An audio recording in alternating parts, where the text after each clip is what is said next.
Offering the lovely Charlier cut today.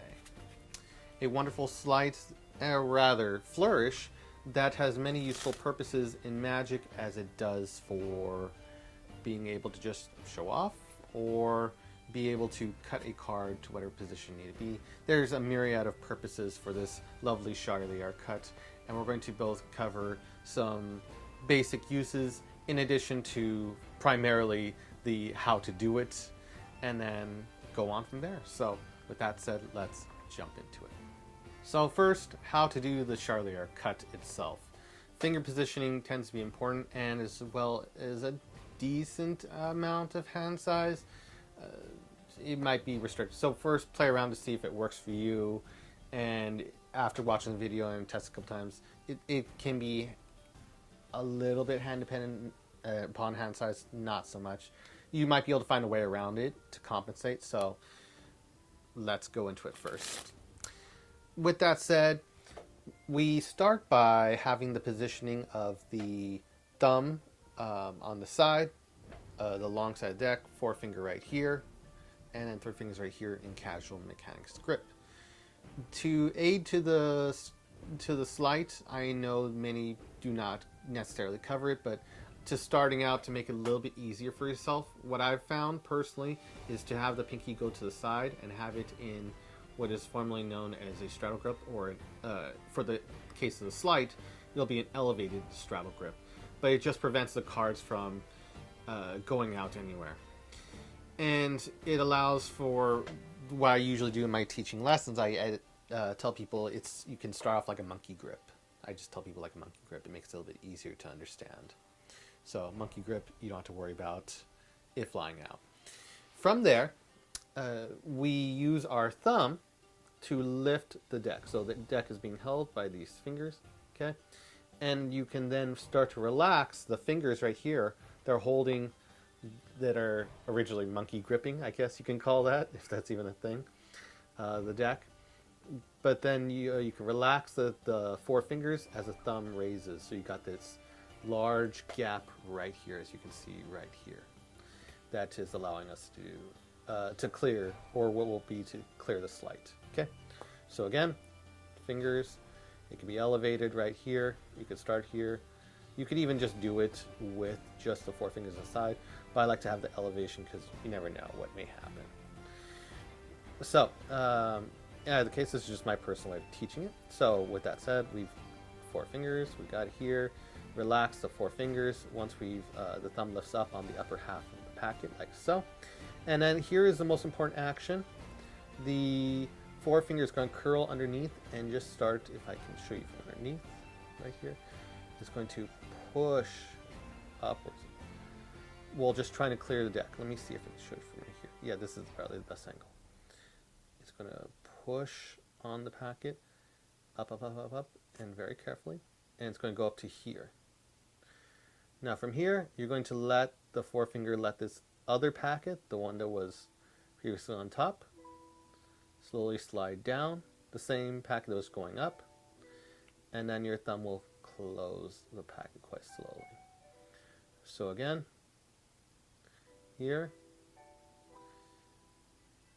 forefinger curls from below. It pushes it on up, reaches the top, then the other packets will come down, slide down the same packet, and do it.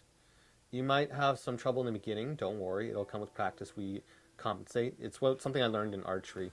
The best way you can do it is precision it, and then, let me see, precision, and then grouping, I believe. Or I know I'm messing up, but it's just like how well can you group your arrows, and then how much can you fine tune it. And like, you may get accuracy once out of 10 times, so you want to get precision with the grouping, and then you can get it every time. The idea is to get it every time perfectly the way you want to, is what I mean to say. So forefinger pushes, packet goes down, clears it. So thumb goes up, finger goes over, packet slides down, clear. And in actual time, it looks like this. And then later, you can eventually get fancy with it. And I won't cover it here because it's a little bit complicated. I think I covered another one, another video. Yeah, I think I did. I covered this, which is a double undercut, where if you can really balance it, you can do it double undercut to control a card. So let's say 2 of hearts. This is a performance only section for fun, just showing the complications of how far you can take it only.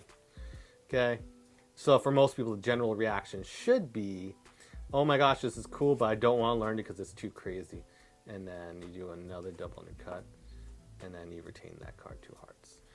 That's too complicated and crazy to cover, and how to do that. I think I put in another video though. If you scroll down, I think I covered in a 4 flourishes video.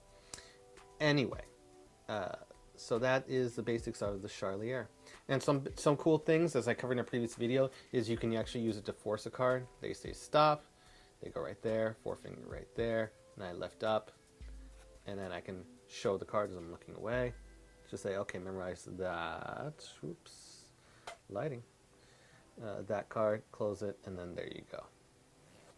And because it's just a bottom card, you can just casually peek it as you're telling them to stop. I know it's a 6 of spades, so when I open it up right here, 6 of spades. So you could use it as a card force. If you got a break on the card, you can transfer it. Here's another idea. You can be able to lift up after you talk spectators casual, no one's thinking the wiser, and you just want to cut the card to the top after holding a break. You can literally just lift up and just do a Charlier. There you go. You got it. And then if you really need to do extra convincing because the audience is weighing on you, you could do a jog shuffle. But just having that direct way to control, let's say, 9 of spades. Sorry. 9 of spades right there. After some casual banter. And you can just do a Charlier. Boom. You got the card right to the top. Which is really, really nice. And there's you could write down the comments, but there's other uses for this wonderful, wonderful flourish. I've used it in conjunction with understanding my left and my right. So you can give this kind of, I need a little more cards. You have to bounce down. So you get this kind of cool display. It looks so cool when you're doing flourishes. If you just want to show off for a second, you're like, yeah, I'm pretty good. They go, how good are you with cards? Oh, you know what? I'm kind of good. I'm, you know what, decent with the cards. You know, all right.